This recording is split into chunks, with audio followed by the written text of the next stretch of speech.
Christmas cards. Time to pack them away, isn't it? So, these are ones I will not pack them away, but I won't throw them away. For about a month before Christmas, I sent out about 180 cards all over the world. And I received a good 120, 130, 140 from all over the world back again. Of those, some of these I just can't throw away. They're such clever ideas. That's a charming one, for instance. That's a duck. I've forgotten who sent it to me, but what a lovely concept.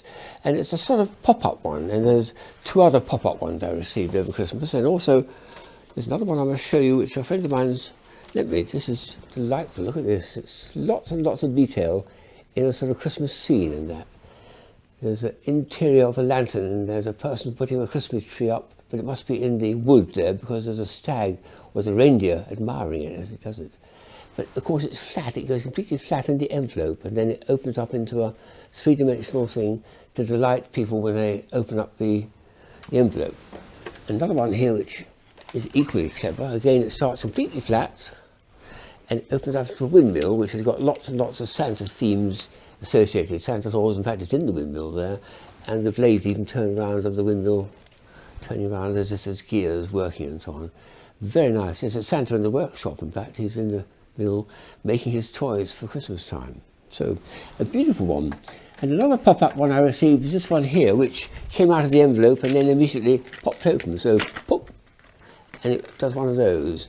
Lots and lots of detail there. And one of my nieces sent it to me, and then it folds completely flat just by squeezing it like that. That will go into an envelope. So it pops over into really quite a nice display. There's even there's a rather nice bell here. Perhaps it hangs like that from the bell. Perhaps the bell should be hanging down actually. So that was a very nice one.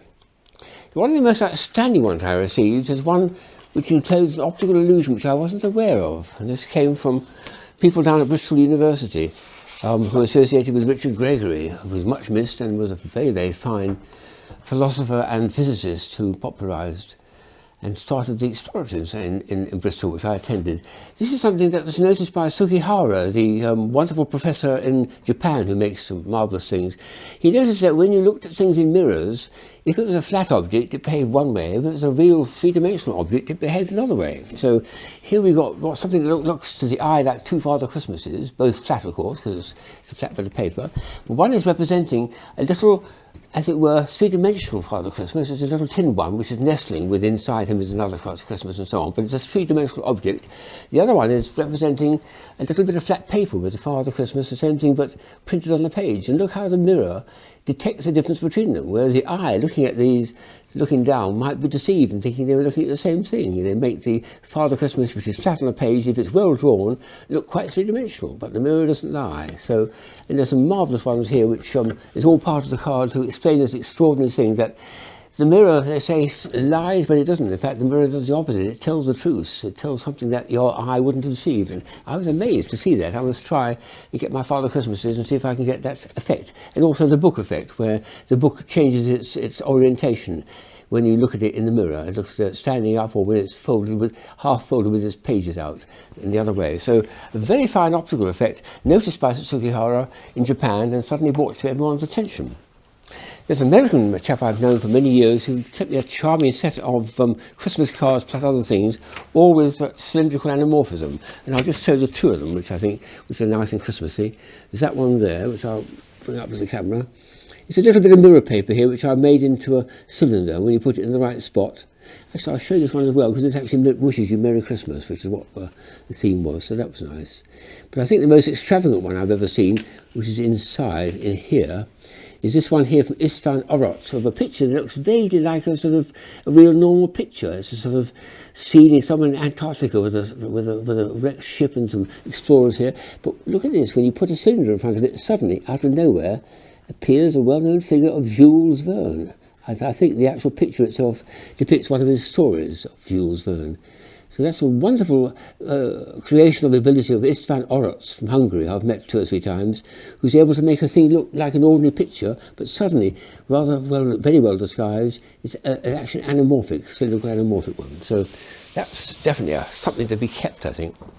There's one here which is a charming one, which it's a very simple one, but I just like it because it starts off with a picture of Father Christmas and bubbles of soap blowing around in the air, but inside one of them morphs into one of those snowball puzzles of toys where you shake it and the snow falls down because it's a liquid of water inside a little glass bubble.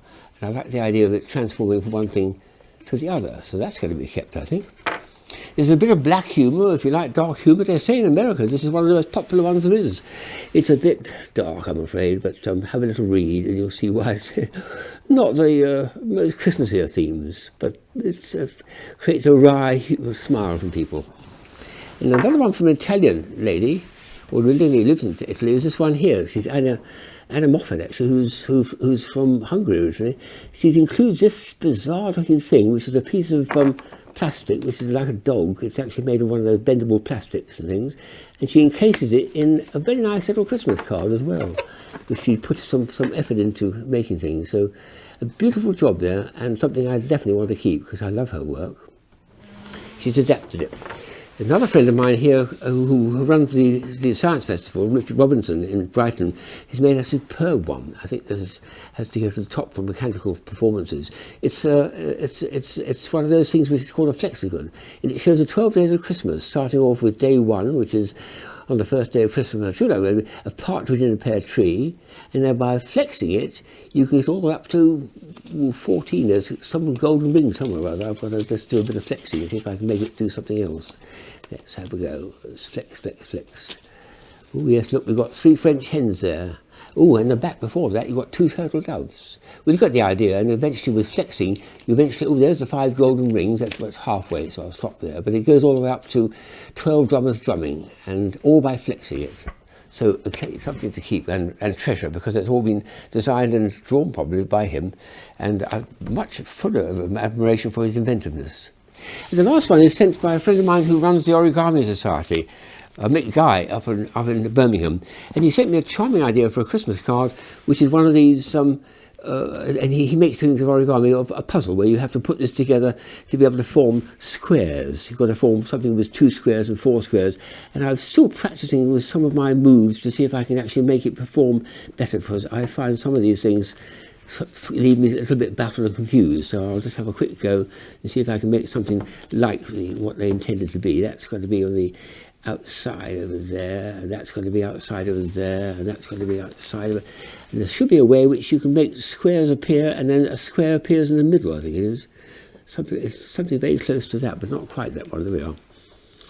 Oh, no, that's not quite there either. Oh, let's come in here. Oh, let's put that one that way, like that. That's no, something. Well, eventually you'll find the idea of how to make 2 squares and then make a single square. And sometimes it leaves me baffled, so perhaps I'll come back to it when I've had another go. But that was a lovely present to get, or present and card, in the form of Christmas from Mick Guy in Birmingham. And I think these are ones I must treasure because I can't throw them away. They're just too nice. Do you like them?